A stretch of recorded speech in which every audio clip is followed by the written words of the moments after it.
आज सवेरे सवेरे जल्दी उठ के भाई मैं सारा पहला मशीन लगा दी, क्योंकि मारा दोनों बाप बेटियां का कपड़ा ही आ दोनों ही डेली नावा जब फिर मारा डेली का ही कपड़ा हो जाए। सगे मन कॉलेज में जाना नहीं तो मैं लोअर टी शर्ट में भी जा सकी। फिर कॉलेज में सारा मैडम मास्टर देखा तो क्या सोचेगा, सगे पिक भी क्लिक कर लेंगी, इसलिए मैं चेंज कर लिया कपड़ा। ना तो मैं चुगली करे करूँ और ना मन चुगली करनियाँ पसंद, इसलिए मैं एकली रहे करूँ, ना मेरा कोई फ्रेंड सर्कल ना कि मैं और ना मैं कहीं फालतू पंचायतियाँ में पढ़े करूँ। मने मतलब ही कोनी कोई कड़ाई गू खाओ पान के मतलब है, दुनियादारी नहीं चलती रहे। उठ गए फिर मैं आप काम लग गई। आज तो मैं जल्दी उठ गई क्योंकि मैंने कॉलेज में जाना, मेरी फ्रेंड सग काम हो कुछ।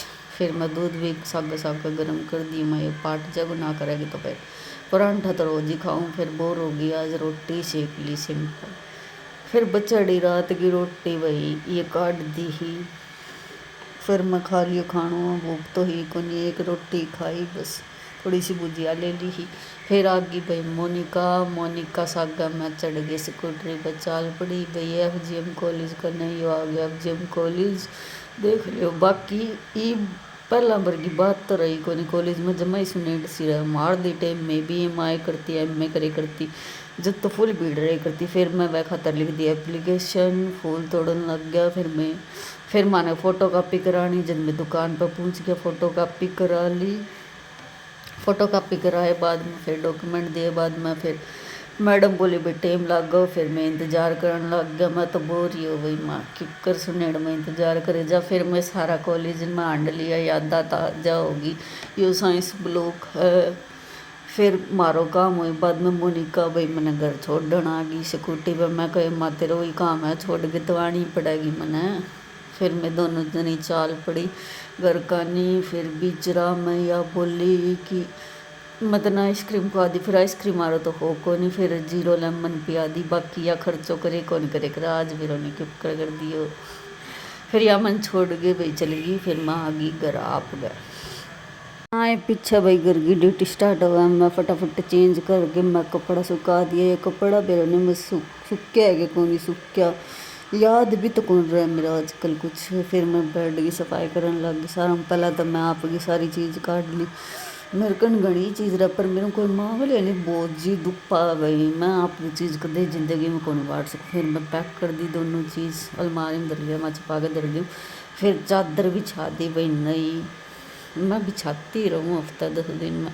सब गई कवर भी चेंज कर दिए हो क्योंकि मैंने ऐसे गलवाड़ा पसंद को नहीं। फिर बेड दिखो बन्यू चमका दियो हो। फिर मैं मानसून लेन न चल गई बिजली नहीं तो वैसे मैं सारी। फिर भी बन जाना जरूरी हो गई बन जरा कोई बन छोड़ना रोको नहीं हो तो मैं फटाफट पैदल पैदल चाल पड़ी बन लेन। फिर बन सागा लेके भाई मैं चाल पड़ी आवा घर का नहीं यो केड़ो खातो ही जाओ। दोनों बहन भाइयों की परछाई शेड होगी, मैं वीडियो बना लेगी। फिर मैं पहुंच गया भाई घर मारे। घर पहुंचे बाद में भाई मैंने काम समझा दियो, यो तक यो सेट करके फिर ही काम करे इतनी सुविधा कौन देगा। फिर मैं धोगे बर्दी भाई 2 बोतल। फिर दूसर कपड़ा मशीन में सुखा के फिर दूसर उरस गे रहा हूँ। माँ वे तो अल्लाह ही रह गए याद रहे को नहीं घुमाई हूँ कि को नहीं घुमाई। फिर एक मम्मी ने लेना आ गई भैया वो काम हो गया जल्दी। फिर मैं नहा ली भाई, नहा धोके फ्रेश हो गई। शाम ने मेरे में 5:30 या 6 बज गया काम करती करती ने, क्योंकि आधा दिन तो कॉलेज में ही निकल गया मेरा। फिर बचड़ा कपड़ा चादर चूदर एक्स्ट्रा कपड़ा वे ऊपर गिरे ही माँ ऊपर सूख जगह नीचे जगह को नहीं। आते टाइम भाई ऊपर भांडा चक्के ले बोतल चक्के ले इनको क्या करूँ। फिर आगे नीचा भांडा धोया, रीस आवे मैंने तो। फिर मेरे लो पापा आ गयो दूध लेके। मैं कहे माँ एक बार दर दे, बाद में मैं ही कर दूँगी गर्म, अभी करने की जरूरत को नहीं। फिर दूध आ गए भाई मैं दूसर बोतल भर दी ही। मैंने सुगलवाड़ा पसंद को नहीं, कोई किसी पानी भरते है। मैं जब तक मेरा हाथ हो ना भरूँ इतना मन संतुष्टि को नहीं हुआ, इसलिए बोतल तो मैं रोज ही खुद धोगे भरूँ अच्छी तरह। फिर मैं कर दी भाई रसोई की सफाई करे बाद में। फिर आज तो पूरा दिन नीचा ही नसीब को नहीं। फिर तो मैं चाय बना ली और फिर मामी बना के दिया भाई मैंने पकौड़ा सागा। फिर मैं चाय खा ली।